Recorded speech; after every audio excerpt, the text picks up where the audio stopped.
All right, BattleTech homies, I've got a video today that I hope will tickle your tactics funny bone. It's about some lessons that I learned from a game in which my opponent really outmaneuvered me and did it in a way that, in retrospect, looking back at the game is really impressive. So I thought I would show you the stuff I learned about tactics from this game. So I was playing in this game against Pirate, who is one of the most prolific MRC players and also one of the highest ranked, one of the few elite ranked players in the MRC. So you can see his mechs are in blue and mine are in gold in this game.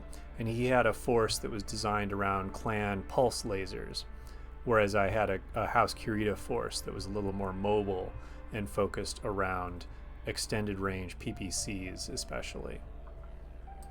And as you can see, this is a shot from kind of early in the game. I was focusing a lot of fire on his Warhammer. This is the Warhammer C variant, the clan one that has two large pulse lasers.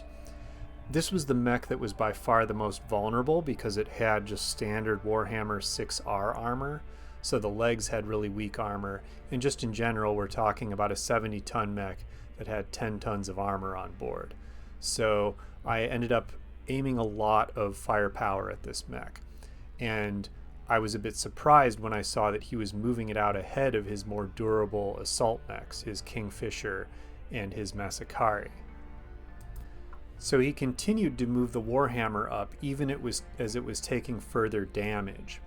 And what I wasn't fully paying attention to here was, if you take a look at this image, he's within one turn's movement of this really strong partial cover hex that's directly in front of the mech. I wasn't kind of paying attention to this fact, and so I continued to focus fire on the Warhammer. Now this was, I'm not sure I was necessarily making a mistake, but the thing that I can tell you for sure is that he was putting me in a bad position, and I'll explain why.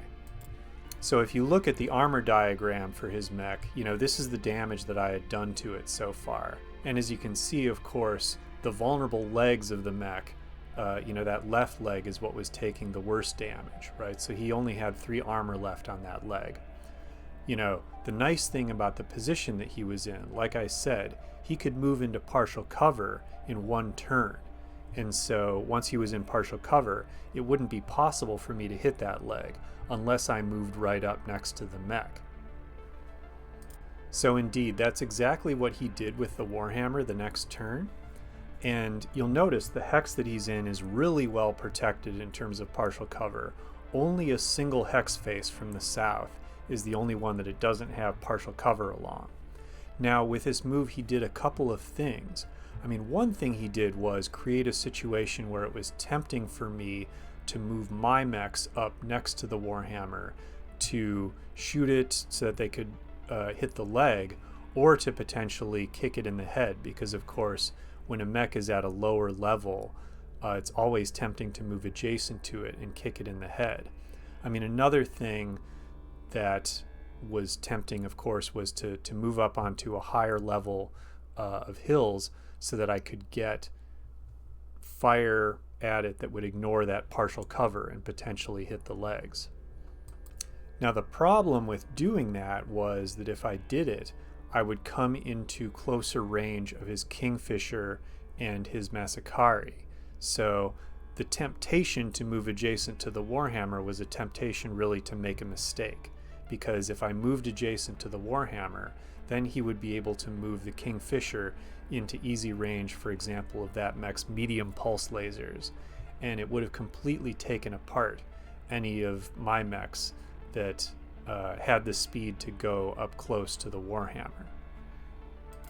Another thing I could have done that wouldn't have been so bad would be to move my catapult up to the level 1 hill hex that was to the north of the Warhammer.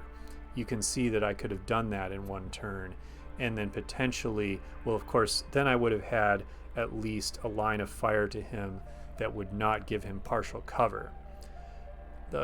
Even that, I think, was not an ideal move if I had done it, because it would have again moved me closer to those assault mechs, and they would have had an open field of fire to the catapult with no cover, and it would have slowed down the catapult in potentially getting away from them.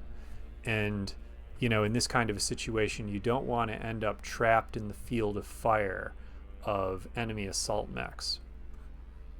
Another thing to notice about this partial cover position, with partial cover all the way almost around the Warhammer, is just how protective it is, right? So this was the mech that I had been focusing my fire on, and what I really wanted to do was bring this mech down to get some points on the board, okay?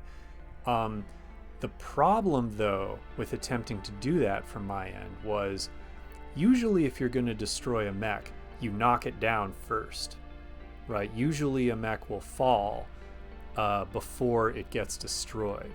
But if the Warhammer was to fall, then it would end up at level 1 behind these level 1 hills.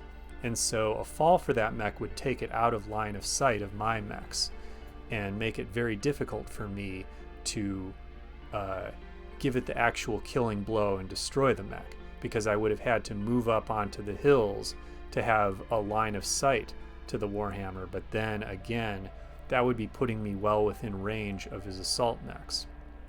So in a way, the position was even more protected than you would expect from the fact that the mech was in partial cover, because not only were the mech's legs protected from my attacks, but if it started to take enough damage that it fell, well then I wouldn't be easily able to do any further damage to it.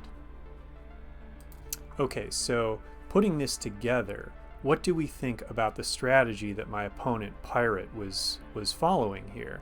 Well, a thing that I think he noticed was that there was this particular hex on the board where if he got a particular one of his units to it, it would be extremely tempting for me to continue to focus fire on that unit, but also focusing fire on that unit wouldn't really be very beneficial to me on the whole, because if I started to destroy it, then it would likely fall down, or if he wanted, he could just intentionally fall prone with the mech, lie it down in that hex and take it outside my field of fire. So this is a thing that you should keep in mind about mechs that are in partial cover. Sometimes you can use these kinds of line of sight tricks to create a situation where it feels to your opponent like they're really able to focus a lot of fire and put one of your units at risk, but actually the unit is very safe, because if it starts to die, it can either fall down or intentionally go prone behind hills. A unit in that situation is very protected, even if it seems very exposed to enemy fire. So I think one of the lessons to draw here, a lot of players underrate the benefits from partial cover. The reason being, well, partial cover only gives you a +1 difficulty to hit.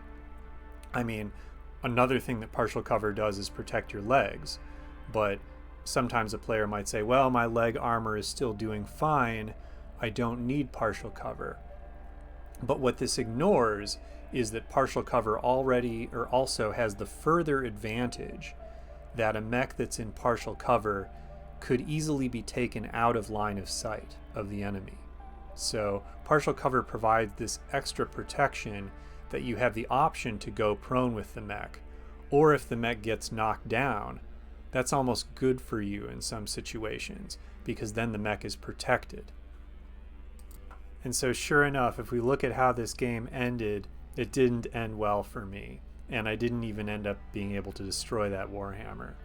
So this is kind of an illustration of the way that partial cover can really have a dramatic effect on the game, and an illustration of how if you plan on moving a mech into a protected position the way that my opponent did a couple of turns in advance, moving that mech ahead of your other forces to draw enemy fire can actually be a really nice strategy, because the mech just ends up collecting some hits, it doesn't end up dying, and then you're able to get it in that protected position where your opponent isn't realistically going to be able to destroy it. So you've now wasted all that effort and all that damage that your opponent put into their attacks on the mech.